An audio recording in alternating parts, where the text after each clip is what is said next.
Samajwadi party के राष्ट्रीय सचिव अवलेश सिंह ने बलिया जनपद समेत पूरे देश के लोगों को दीपावली, छठ और कार्तिक पूर्णिमा की बधाई देने के साथ ही भारतीय जनता पार्टी पर जमकर कटाक्ष किया। वहीं उत्तर प्रदेश में 9 सीटों पर होने वाले उपचुनाव को लेकर बड़ा दावा करते हुए कहा कि 9 सीटों पर समाजवादी पार्टी की प्रचंड बहुमत से जीत होगी। वहीं मुख्यमंत्री का नारा बटोगे तो कटोगे के सवाल पर कटाक्ष करते हुए कहा कि ये किसी लैब से तैयार किया गया है, जो एक सांप्रदायिक नारा है। ऐसे नारे की मैं निंदा करता हूं। आइए सुनते हैं क्या कुछ बोले समाजवादी पार्टी के राष्ट्रीय सचिव अवलेश सिंह। बलिया जनपद वासियों के लिए हमारा तो गृह जनपद है।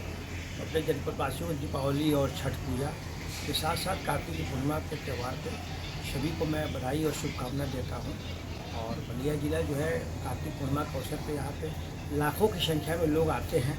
अन्य जनपदों से जो बदरी मेला फेमस है, जो दरदर मुनि के नाम से, यहाँ पे आए हुए सभी श्रद्धालुओं को मेरी तरफ से बधाई रहेगा और मैं धन्यवाद देता हूँ आने वाले लोगों को और उज्जवल भविष्य की कामना करता हूँ।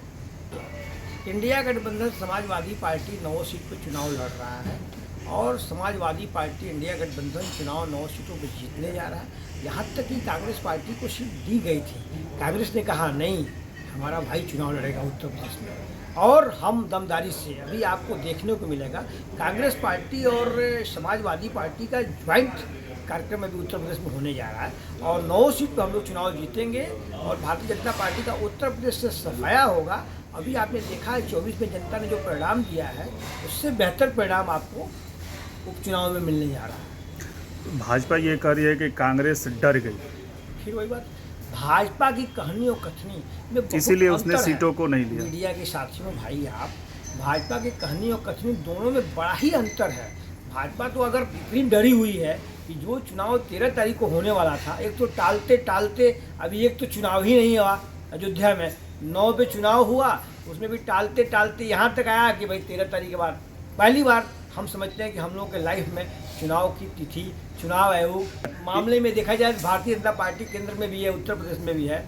तो इतनी लॉ एंड ऑर्डर बेहतर होते हुए चुनाव को परिवर्तन नहीं करना चाहिए था, इसलिए कि हमारे जो वोटर्स हैं इंडिया गठबंधन के समाजवादी पार्टी के, वो तो छुट्टी लेके आए हुए थे। तो भाजपा डरी हुई है, दिवाली और छठ भी मनाएंगे और भारतीय जनता पार्टी का सफाया करेंगे। भाजपा डरी हुई है जो बार बार ये तारीखें बदली जा रही है। बिल्कुल इतनी डरी हुई है कि आपको आने वाले दिनों में भाजपा को एक भी सीट नहीं मिलने वाला। समस्त सीट पे समाजवादी पार्टी इंडिया गठबंधन चुनाव जीत रहा है। इस नारे को जैसे आज तक के हिंदुस्तान के संविधान में और जनप्रतिनिधि में इस तरह का नारा किसी ने, जनप्रतिनिधि ने इस तरह का नहीं दिया है। वह तो किसी लैब में तैयार करके इस बात को बोलवाया गया है और हम समझते हैं कि हिंदुस्तान के और भारत के जो आम पब्लिक है बहुत ही समझदार है। इस तरह के बहकावे में कोई पब्लिक नहीं आने वाली है और उसको देख तो रहे हैं कि रोज उस पर काउंटर लग रहा है। तो भारतीय जनता पार्टी बुरी तरह से चुनाव हार रही है।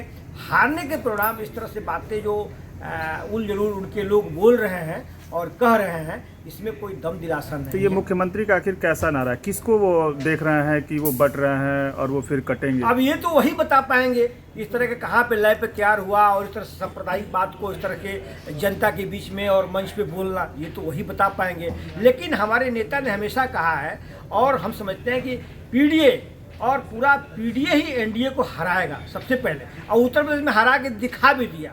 तो हम जहाँ तक समझते हैं और जो मीडिया के साथियों आप लोग रोज देख रहे हैं कि दिन पर दिन समाजवादी पार्टी इंडिया गठबंधन का ग्राफ बढ़ता जा रहा है। महाराष्ट्र में भी चुनाव बीजेपी हारेगी, झारखंड में भी हारेगी और उत्तर प्रदेश का तो 9 में 9 सीट समाजवादी पार्टी जीत रही है। बुरी तरह से उनका सफाया होने जा रहा है बीजेपी का, इसलिए उनके कहने से कोई असर जनता के बीच नहीं पड़ने वाला है और इस तरह की वार्ता किसी को नहीं बोलना चाहिए, बहुत ही निंदनीय है।